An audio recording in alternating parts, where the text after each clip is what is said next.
मियाँ बीवी में चाहे कितनी ही अंडरस्टैंडिंग क्यों ना हो, लेकिन जब बात ससुराली रिश्तेदारों पर आती है तो ये अंडरस्टैंडिंग मिसअंडरस्टैंडिंग में बदलने में देर नहीं लगती। और खास तौर पे जब बात बीवी के मैके की हो। ऐसा क्यों होता है, आइए जानते हैं। तुम्हें फिक्र करने की जरूरत नहीं है, तुम्हारी आपी जिंदा है ना। डैडी भी यही कहते थे। इससे अच्छा था आप ही मैं अपने घर में ही रह लेता।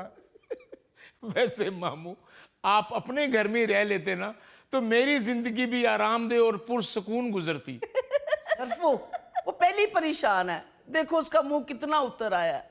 जाओ उसके लिए कुछ खाने को लेकर आओ, सुबह से कुछ भी नहीं खाया मेरे भाई ने। अल्लाह माफ करे, पिंकी बीबी का फ्रूट वाला दही खा कर आए हैं अभी।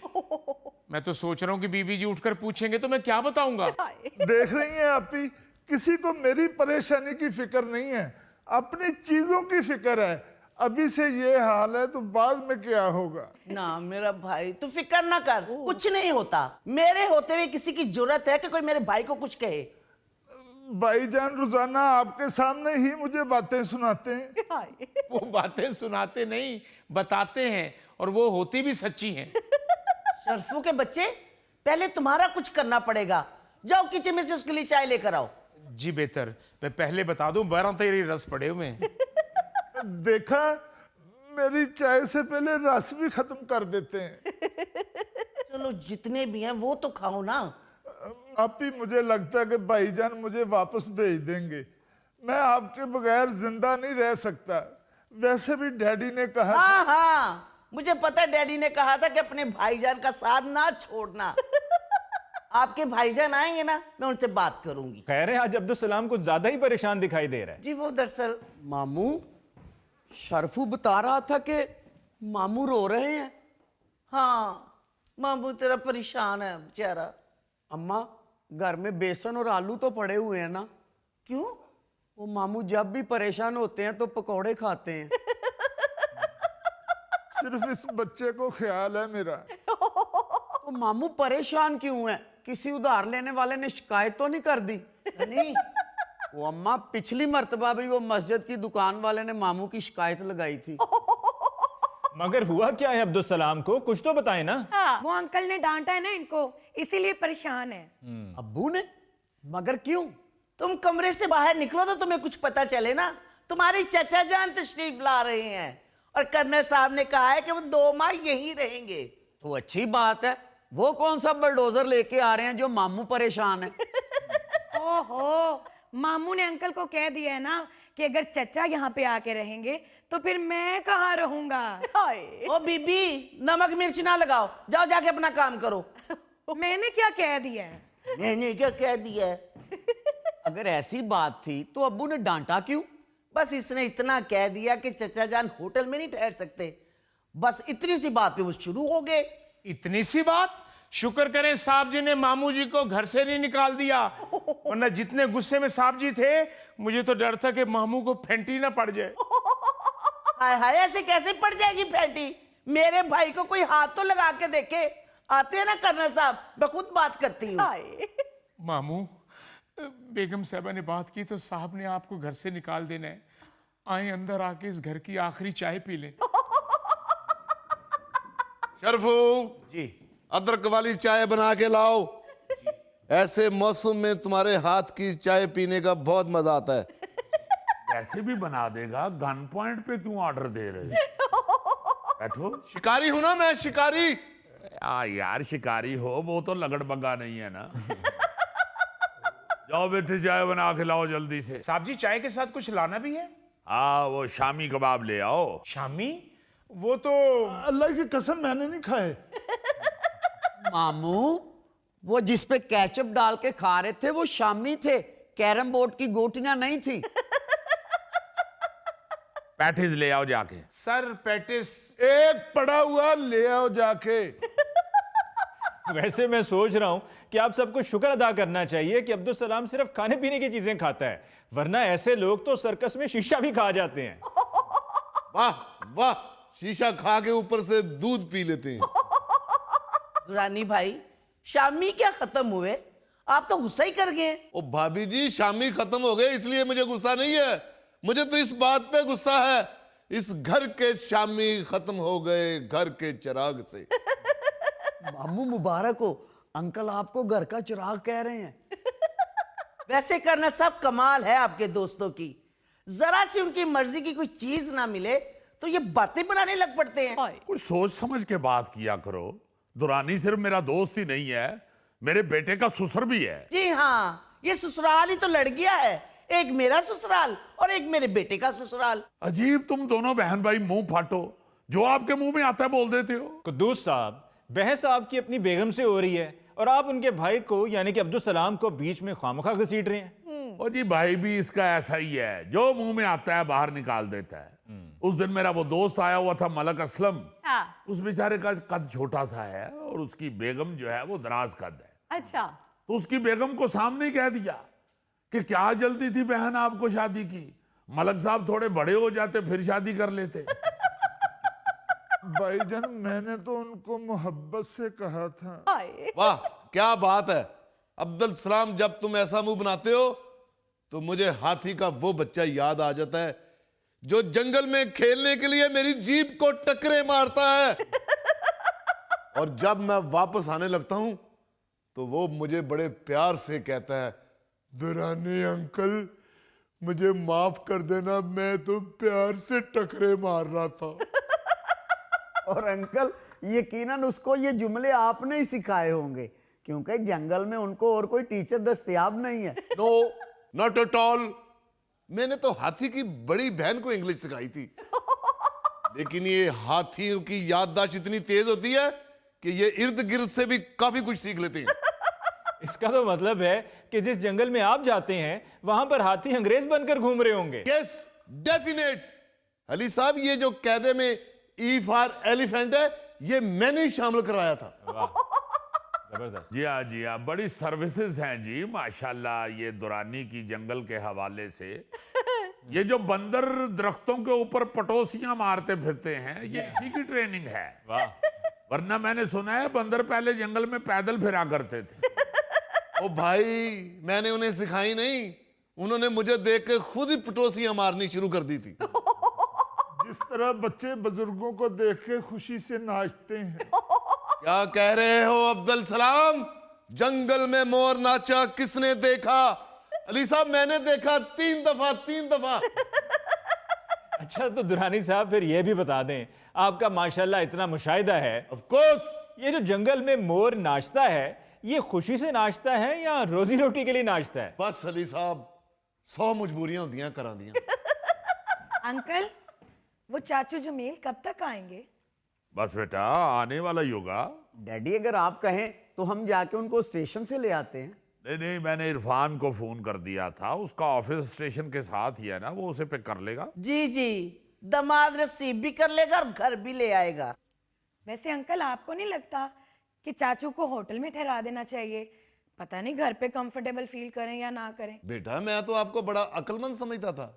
जमील कुद्दूस का भाई है, सारी जिंदगी एक घर में रहे हैं, तो यहाँ क्यों नहीं कंफर्टेबल रहेगा? वैसे दुरानी भाई, पहली बार आपकी बेटी ने अक्ल की बात की है और उस पर भी आपने उसे टोक दिया है। जमील भाई 1-2 दिन के लिए नहीं आ रहे, पूरे 2 महीने के लिए आ रहे हैं। आप दोनों बहन भाइयों ने कहीं जाना है तो आप हो आए, मेरा भाई तो यहीं रहेगा। आपको कोई तकलीफ है तो आप जाएं। नहीं भाईजान मैंने तो कहीं भी नहीं जाना, आप ही से पूछ लें। जी अस्सलाम वालेकुम। वालेकुम अस्सलाम। जमील क्या हाल है भाई? भाईजान। वाह वाह वाह वाह। आओ अस्सलाम वालेकुम चाचू जान। वालेकुम अस्सलाम। बैठिए। ओह मामू जान आप तो वैसे के वैसे ही हैं। नहीं चाचू जान, तोल के देखें 10 किलो ज्यादा हो गए हैं। जमील साहब आप तो ना मुझे मामू कहें। चलो अभी तक सुई वहीं पे फंसी हुई है। याद है बचपन में हम अब्दुल सलाम को मामू कहते थे तो ये हमें मारने के लिए हमारे पीछे भागता था। नहीं चाचू, अब नहीं ये भागते, अब ये ईंटों पे खड़ा ट्रक हो गए हैं। इरफान बेटा आज तुम एहतियातन अपने कंधों के एक्सरे करवा लेना। जी ये बैग तुम ही उठा के लाए हो ना? वो जमील इतने लेट क्यों हो गए हो? ट्रेन लेट थी? नहीं भाईजान ट्रेन तो अपने टाइम पे आ गई थी। अच्छा। लेकिन इरफान मुझे सीधा अपने घर ले गया। है। हाँ, वहां पे आयजा ने मेरे लिए सरप्राइज खाना तैयार किया हुआ था। अच्छा, वो तो इनके घर जाके मुझे पता चला कि आपकी तरफ नहीं, मुझे अपनी तरफ ले गया है। सरप्राइज देने का तो मास्टर है इरफान। एक दफा मैं बाहर लॉन में बैठा था अली साहब, तो ये घास में से निकल के तो एकदम मेरे सामने खड़ा हो गया। मैं डर गया तो कहने लगा, uncle surprise surprise. Uncle surprise तो मामू को भी बड़े बड़े अजीब मिलते हैं। ये डार साहब के बेटे ने मामू को पिज्जे का डिब्बा पकड़ाया, जब इन्होंने खोला तो अंदर सेबे वाला बम्ब था। सरप्राइज तो हम भी मामू को दिया करते थे। एक दफा मैंने फोन करके कहा, अब्दुल सलाम होटल आ जाओ, तुम्हें बेहतरीन खाना खिलाऊं। फौरन मान गए, कहते हैं ठीक है मुझे लोकेशन भेज दो, और मैंने इनको थाने की लोकेशन भेज दी। वैसे ये कोई सरप्राइज नहीं था, जुल्म था। क्यों, क्या हुआ जी? और जी थाने के आगे खड़ा होके मैं इनको फोन कर रहा हूं कि लोकेशन मुझे थाने तक ले आई है, अब आप बाहर आ जाएं। ये तो नहीं आए, अंदर से SHO साहब बाहर आ गए और वो मुझे अंदर ले गए और 3 घंटे उन्होंने मुझसे पूछगिछ की। मुझे याद है मैं इसे लेने गया था थाने से। अली साहब, जब मैं पहुंचा हूं थाने तो क्या देखा कि ये हवालात में बैठा इतना जच रहा था, और मैं इसे ऐसे कह के वापस आ गया। मुझे याद है मैंने तुम्हें वापस भेजा था, लेके आओ उसे। शरफू, भाई शरफू से बोलो खाना लगाओ, चाचू आ गए हैं। जी जनाब। देखो चाचू आए हैं। अस्सलाम वालेकुम। अरे सर कैसे हैं आप? ठीक ठाक शरफू मियाँ क्या हाल है? हैं? एकदम ठीक हो? फर्स्ट, एकदम सही। माशाल्लाह पहले से बड़े हो गए हो। बिल्कुल नहीं, एड़ी वाली जूती पहनी होगी। शरफू, जाओ जाके चाचू के लिए खाना लगाओ। जी खाना तो लग चुका है। बेगम साहबा ठीक है जी? हाँ अल्लाह का शुक्र। और छोटी बाजी? वो भी ठीक है भाई। वाह, जाओ बेटे जाके खाना लगाओ जल्दी से, आ गया जी जमील। बेहतर, जी बेहतर। भाईजान आज फिर हम अब्दुल सलाम को सरप्राइज देते हैं। अच्छा जी, हाँ, इसके हाथ बांध के और इसके सामने सारे बैठ के खाना खाते हैं। Good, done done. ये सरप्राइज नहीं, ये तो जुल्म है। सरप्राइज तो मैंने आपको दिया था एक मर्तबा जमील साहब, आपने अपने घर में निहारी पकाई थी। हाँ हाँ, आपने मुझे बुलाया भी नहीं था और मैं बिन बुलाए ही पहुंच गया था। और हम सारे भूखे सोए थे उस दिन।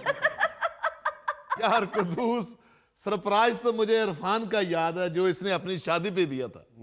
अली साहब, बारात आई है तो दूल्हा साथ है ही नहीं। हम सारे परेशान हो गए। हमने इसके अब्बू से पूछा कि दूल्हा कहाँ है, तो ये अब्बू की वेस्ट कोट की सामने वाली जेब से निकल के कहता है, मैं यहाँ हूँ, मैं यहाँ हूँ। नहीं अंकल, सरप्राइज तो बस मामू के हैं। ये पिछली गर्मियों में हम सब दोस्त नहाने के लिए गए हैं, तो साथ में मामू को भी ले गए। वहां पे कपड़े चेंज करने के लिए गए हैं, वापस निकरे पहन के आए हैं, तो मामू स्विमिंग पूल का सारा पानी पी गए हुए थे। यार क्या फजूल बात कर रहे हो, स्विमिंग पूल का पानी कैसे पी गए मामू? और जी इसके स्विमिंग पूल में 2-2.5 गिलास ही पानी होता है।